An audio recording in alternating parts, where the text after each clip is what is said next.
it's really hard to sell somebody on something if you don't even know who you're talking to. And a lot of companies out there today have no persona that they are speaking to. And you have to realize when you are in business, what are you really getting somebody to do? You're getting somebody to trade one of, if not the most valuable thing they have, their money, which is really just an extension of their time, because most people trade money for time. So you're getting people to trade their most valued commodity for your X. And the joke that I always tell is, and you're doing it by writing love letters with the title "To Whom It May Concern," which makes no fucking sense, right? You have to know who the person is that you're writing the love letter to. One, be better if you knew their name. Two, be really great if you knew what they would like in a love letter, right? And so the persona is how you start to identify who your target audience actually is. And it's so simple that many people don't do it. And it's simple. It can be an avatar is what we call it. And so I like you to name who your avatar is. So it's Jen, for instance. I like you to tell me what Jen does. I like you to tell me where Jen hangs out. I like you to tell me what media companies Jen follows. And the reason I like those specific things is because then that tells me how you like to be spoken to. Because media companies are typically the best at one thing, which is attention attraction. And persona, I think, for anybody who's trying to sell anything, will help you spend every single dollar more intelligently. Whereas most people treat the spending that they do in their business like a fire hose. I'd much rather you wear a sniper shot. Who do you talk to when you make your content online? When you're filming a YouTube video, who's your persona? Yeah, we call them Working John or Working Jane. And that person is, we have them painted too, we call it, but a picture of them. Like, what do we think they look like?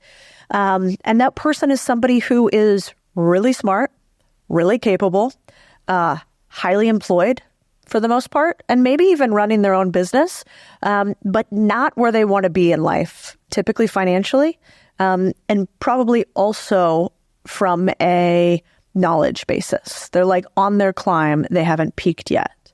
And the reason that I target that avatar is because I want to target somebody through their life cycle as well.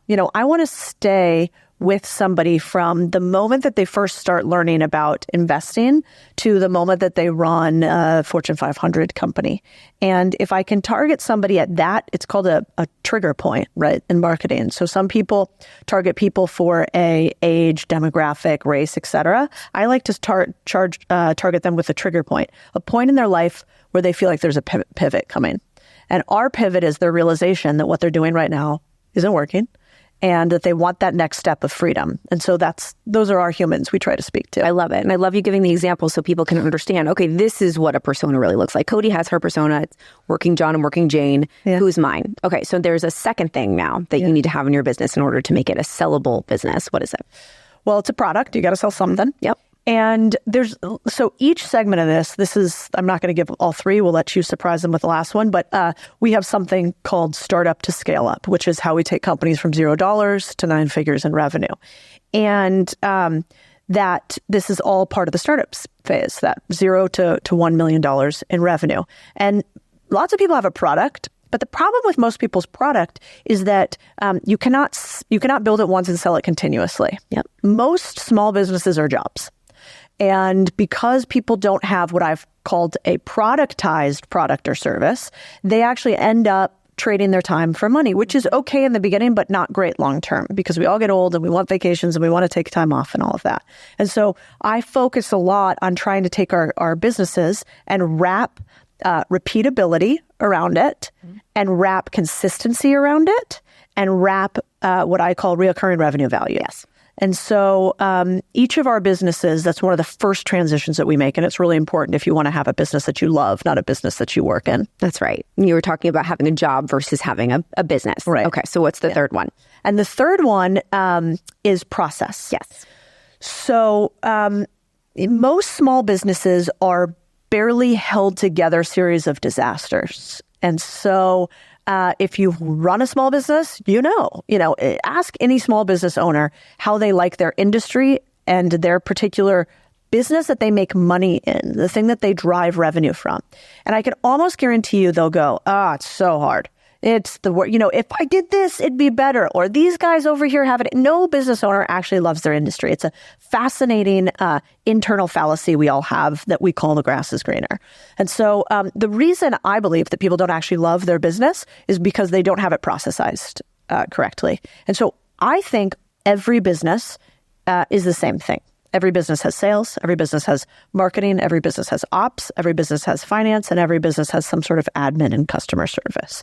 And so whether you are selling podcast production studios, speaking services, accounting software, it's actually all the same thing. It's a widget with 5 core skill sets that surround that business. And if you can processize your business properly, then you can love almost any type of business. And case in point, look at what the wealthiest people in the world do. I mean, Jeff Bezos, an online bookstore is where he started. Mm-hmm. But he turned that online bookstore into a processized behemoth because he understood this principle of having processes in everything that you do.